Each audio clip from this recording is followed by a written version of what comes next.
ক্ষমতায় না গিয়ে অনেকে ক্ষমতার দাপট দেখাচ্ছেন, প্রশাসনিক কু করার চেষ্টা করছেন।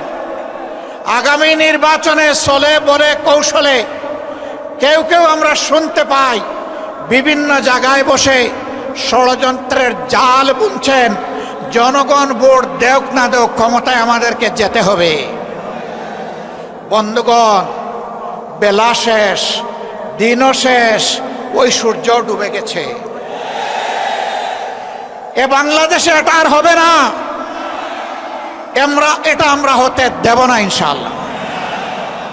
আমরা তরুণ যুবকদেরকে জিজ্ঞেস করতে চাই, যাদের বয়স 35 কিংবা তার নিচে, তিনটা নির্বাচনে ভোট দিতে পারো নাই, অর্থাৎ সারা জীবনে একটা ভোট দিতে পারো নাই।